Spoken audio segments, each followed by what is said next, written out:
May problema ba, Daniel? Pagtatanong ko sa kanya, Risa, mauna ka na muna. May gagawin lang ako. Wika niya sa akin, saka mabilis na tumakbo palayo sa aking kinaroroonan. Anong problema niya? Nasabi ko na lang sa aking sarili. Matapos kong mabili ang mga bagay na pinabibili sa akin ni nanay, muli akong bumalik sa lugar kung saan ako iniwan ni Daniel. Nagbabakasakaling muli siyang babalik. Ngunit lumipas ang ilang oras, walang Daniel ang bumalik sa lugar kung saan ako naroon. Nagdesisyon akong umuwi sa bahay dahil baka magalit si nanay kung hindi ko ako makakauwi o hindi ko maiuwi ang lahok sa aming kakainin. Muli akong bumalik sa palengke at hinanap si Daniel, ngunit tila nawala siya na parang bula. Lumipas ang ilang araw, tuluyan na siyang hindi nagpakita. Nag-report kami sa pulis at kung saan-saan pa. Nagbabakasakaling mahanap pa namin siya. Ngunit tulad ng biglaang pagdating niya sa Isla de Escondido, ang biglaan din niyang pagkawala. Halos mabaliw ako sa kakahanap kay Daniel. Halos libutin ko ang buong isla. Masilayan ko lang muli ang kanyang mukha, pero bigo pa rin ako. Bigo pa rin ako makita ang lalaking inaakala kong makakasama ko habang buhay. Ilang gabi akong patuloy na umiiyak. Ilang araw akong halos hindi makakain sa kakaisip sa kanya. Kung kumain na ba siya o natutulog ba siya ng maayos. Hanggang sa dumating ang araw na aking kinakatakutan. Naramdaman ko ang pagtama ng sinag ng araw sa aking mukha. Dahilan upang ako'y bumangon mula sa aking pagkakahiga. Ngunit nang subukan kong tumayo, naramdaman ko ang pag-ikot ng aking sikmura at pakiramdam ko ay anumang oras maduduwal ako. Mabilis akong tumakbo sa banyo. Yumuko ako at itinapat ang aking bibig sa lababo. Ngunit kahit anong duwal ang aking gawin, walang lumabas mula sa aking bibig. Tanging malalagkit na laway lamang ang lumabas dito. Anak, ayos ka lang ba? Narinig ko ang tinig ni nanay na ngayon ay nakatayo sa labas ng pinto ng banyo. Ngumiti ako bago tumugon sa kanya. Oo po nanay, ayos lang po ako. Ngunit nang akmang ihakbang ko ng aking paa, pakiramdam ko ay gumaan ang aking ulo at tuluyan ng akong nahilo. Hinawakan ko ang aking ulo at mabuti na lang agad akong nakakapit sa haligi ng aking banyo. Lisa! Sigaw ni nanay nang makita niya na muntik na akong matumba. Agad siyang lumapit sa akin sa kahinalalayan ng aking braso. Sabihin mo sa akin, buntis ka ba? Nanlaki ang aking mga mata nang itanong ni nanay ang bagay na yun. Tila gumuho ang aking mundo nang mapagtanto ko na posibleng ako nga'y nagdadalang tao. At isang lalaki lang ang nagmamay-ari sa dinadala ko. Ang lalaking biglang dumating at biglang naglaho sa aking buhay, si Daniel. Point of view. Marisa Marquez. Nanlaki ang aking mga mata nang maramdaman ang pagdapo ng malakas na sampal ni nanay sa aking pisngi. Halos triple ang sakit na dinala nito sa aking puso. Anong klaseng anak ka? Sabihin mo, si Daniel ba ang ama niyan? Sunod-sunod na sigaw sa akin ni nanay. Anong nangyayari rito? Narinig kong sigaw ni tatay. Mabilis siyang tumakbo patungo sa banyo kung nasaan kami ni nanay at naabutan niya kami sa ganong eksena. Erlinda, bakit mo naman sinaktan si Risa? Muling sabi ni tatay. Sabay lakad patungo sa aking kinaroroonan at hawak nito sa aking balikat. Sige, kampihan mo yung anak mo. Kaya pala hanap sa Daniel na yan. At halos mabaliw na dahil buntis siya. Nanlaki ang mga mata ni tatay dahil sa kanyang narinig at tila halos hindi makapaniwala. Naramdaman ko ang panginginig ng kamay ni tatay at marahang tumingin sa akin. Risa, totoo ba ang sinasabi ng nanay mo? Nanginginig na saad ni tatay. Ang aking lalamunan ay tila biglang natuyo. Pakiramdam ko ay ayaw lumabas ng kahit na anong wika sa aking labi. Halos hindi ako makapagsalita at hindi makapaniwala sa mga nangyayari. Naramdaman ko ang pagsisikip ng aking dibdib at ang pamumuo ng aking luha. Maya-maya lang ay mahigpit kong niyakap si tatay at tila isang batang bumulalas ng iyak. Sorry po tatay, nanay. Patawarin niyo po ako. Sunod-sunod kong sigaw sa kanila. Naramdaman ko naman ang paghagod ni tatay sa aking likod na tila pinipilit akong pakalmahin. Nang araw na yon, nagdesisyon kami ni nanay na pumunta sa klinik upang makumpirma ang lahat. Kasalukuyan akong nakahiga sa isang flatbed dito sa loob ng klinik ng isang OB-GYN. Nakatitig lamang ang aking mga mata sa kisame habang si nanay ay nakaupo sa silyang malapit sa akin. Maya-maya lang nakita ko isang mahabang bagay na nilagyan ng kakaibang gel ni Doktora. Calm yourself, Iha. Flat mo lang ang puwet mo at ikalma mo lang ang tiyan mo, Iha. Narinig kong saad niya. Isang buntong hininga ang aking ginawa. Maya-maya lang naramdaman ko ang malamig na likidong tumama sa bukana ng aking kasilanan. Marina kong napapikit nang maramdaman ko ang pagpasok ng bagay na yun sa akin. Sa tingin ko, ito ang tinatawag nilang trans-B. You are 2 weeks pregnant, Iha. Saan ni doktora na nagkumpirma na ako ay nagdadalang tao? Riresetahan kita ng mga gamot na kailangan mong inumin. Naramdaman ko ang pagtanggal niya sa bagay na yun mula sa akin. Nagsimula akong tumayo at suot ang aking pang-ibaba. Nababakas naman sa mukha ng aking ina ang pagkadismaya sa akin at panay ang kanyang iling. Sa dami ng gamot na niresita sa amin ni doktora, halos hindi namin nabili ang lahat ng ito dahil kulang ang aming dalang pera. Nagdesisyon kami umuwi ni nanay at sa buong biyahe namin hanggang sa kami ay makauwi, halos walang umimik sa aming dalawa. Pakiramdam ko ay ako na ang pinakamarumi at pinakamasakasalanang tao sa mundo. Pakiramdam ko ay isang malaking kasalanan ang aking nagawa na tila ba nakapatay ako ng isang tao dahil lang minahal ko ang isang estranghero. Nang kami ay makauwi sa aming bahay, naunang lumakad si nanay at pumasok sa loob. Sinundan ko siya ng tingin. Nakaramdam ako ng paninikip ng dibdib at pamumuo ng luha sa aking mga mata habang nakatitig ako sa likod ng aking ina.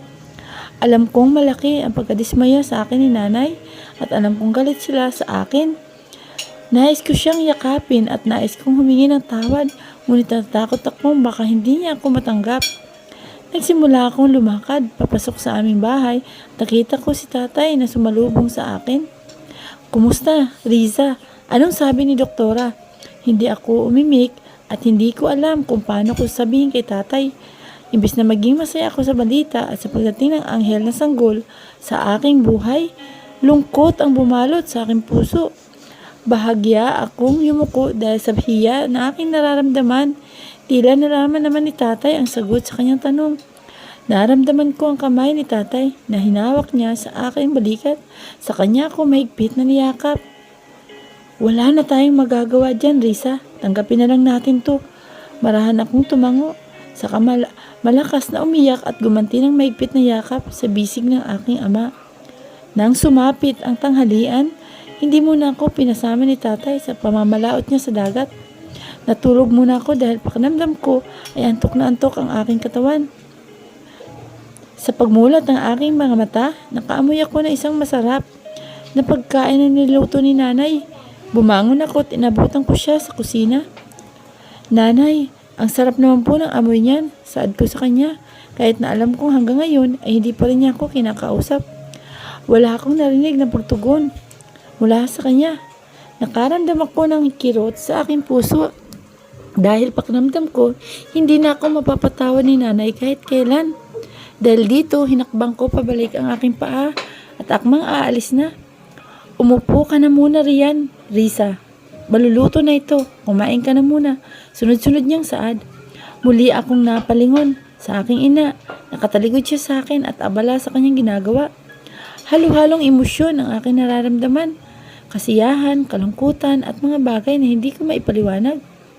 Mabilis na namuo ang luha sa aking mga mata. Sa kabinigyan ng mahigpit na yakap si nanay mula sa kanyang likod. Naramdaman ko naman ang gulat sa kanya. Nanay, sorry po. Sorry, hindi ko po talaga sinasadya. Patawarin niyo po ako, Nay. Sunod-sunod kong saad sabay sa tila ilog na pag-agos ng aking mga luha. Bumuntong hininga si nanay. Pinatay niya ang kanyang niluluto. Saka hinawakan ang aking braso. Marahan niya akong tinanggal at humarap sa akin. Hinawakan niya ang aking pisngi at parang batang pinunasan ang aking luha. Hindi na ako galit anak. Nagtatampo lang ako dahil hindi mo sinabi ang tungkol sa inyo ni Daniel. Patawad din anak at nasaktan kita. Wika ni nanay na lubos na nagpatunaw sa aking puso. Nanay, sigaw ko sa kamahigpit na yumakap sa kanya. Akala ko ay hindi na ako muling makakausapin ni nanay. Natakot ako na baka iwasan na niya ako at habang buhay nakalimutan. Ngunit ngayon ko napagtanto na kahit gaano pa kabigat ang bagay na iyong nagawa, may mga tao pa rin ang tatanggap at uunawa sa iyo at yun ang iyong pamilya. Ang unti-unting pagbabago sa aking katawan ay nagsisimula ko ng maramdaman. Madalas akong magutom at madalas ding antukin. Naawa na rin ako kay tatay dahil doble ang kayod niya para sa paghanda sa pagluwal ko sa batang ito.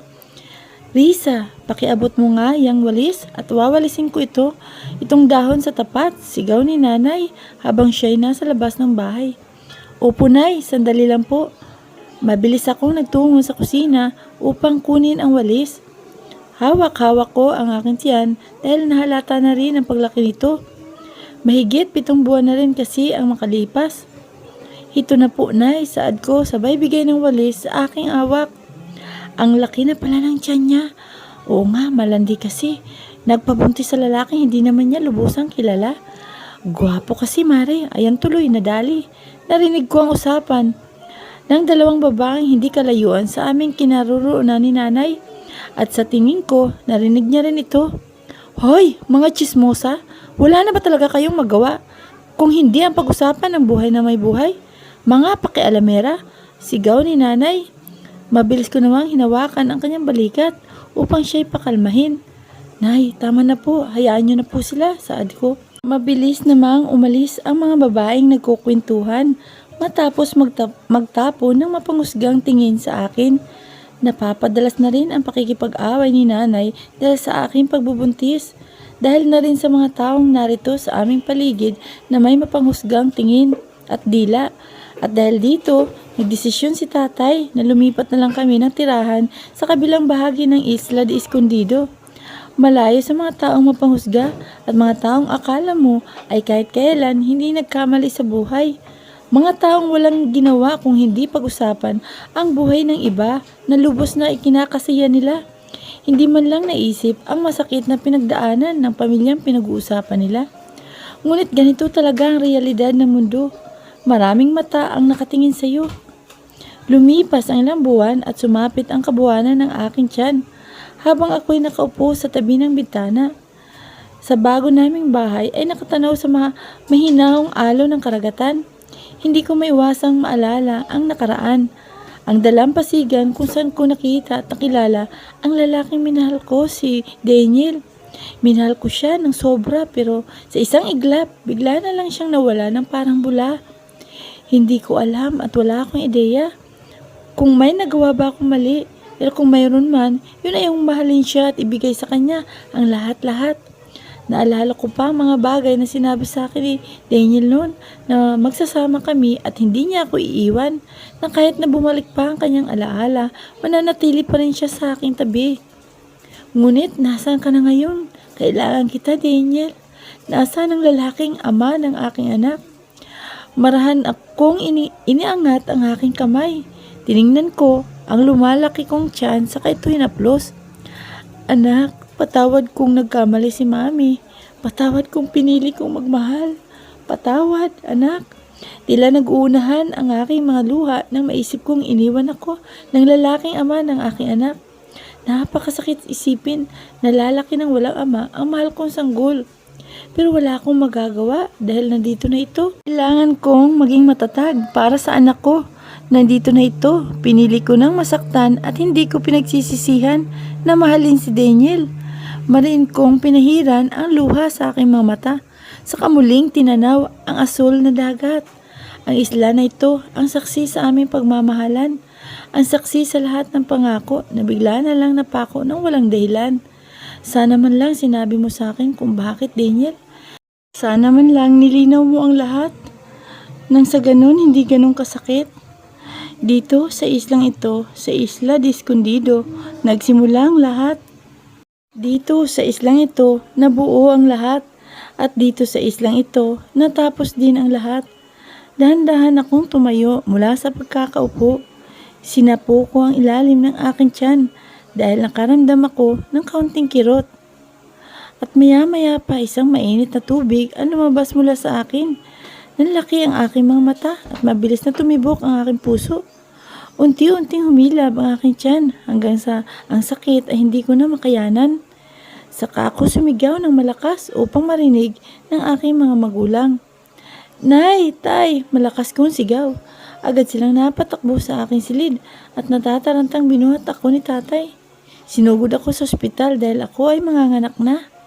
At nung araw na yun, isinilang ko ang isang lalaking sanggol, ang anak ng misteryosong lalaki na bigla na lang napadpad sa aming isla.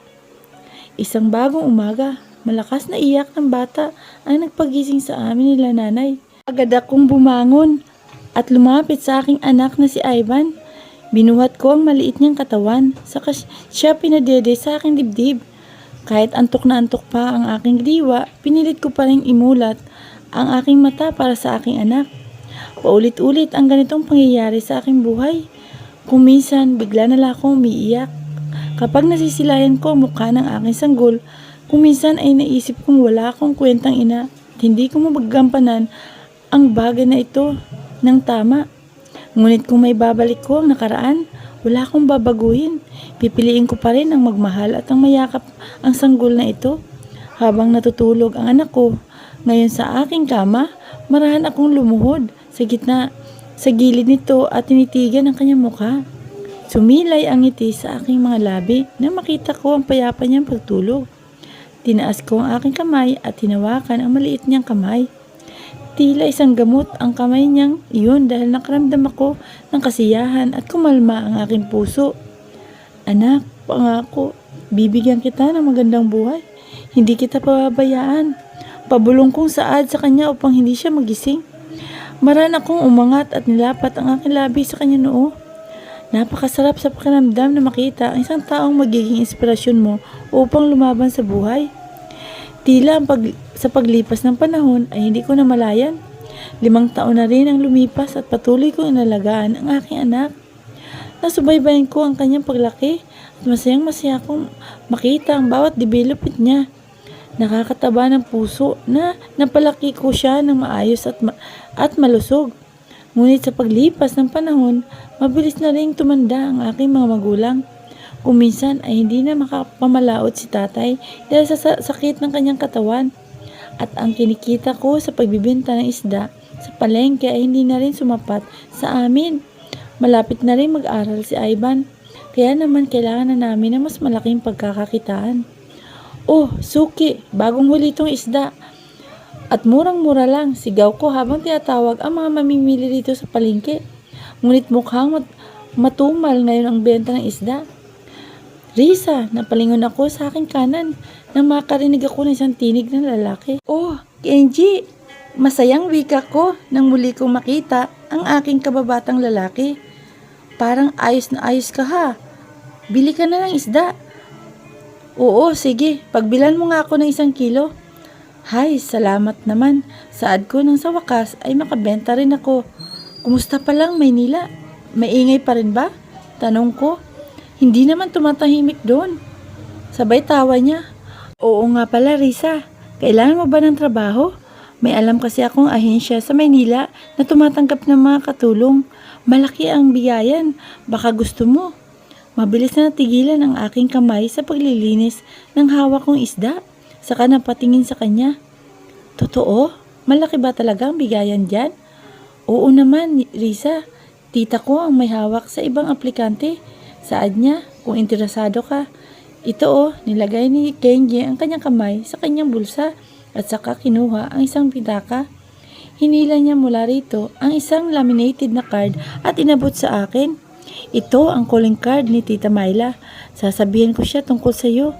Kung interesado ka, tawagan mo siya dyan ha. Sunod-sunod na saad ni Kenji. Maraan akong napalunok nang tanggapin ko ang calling card na yon.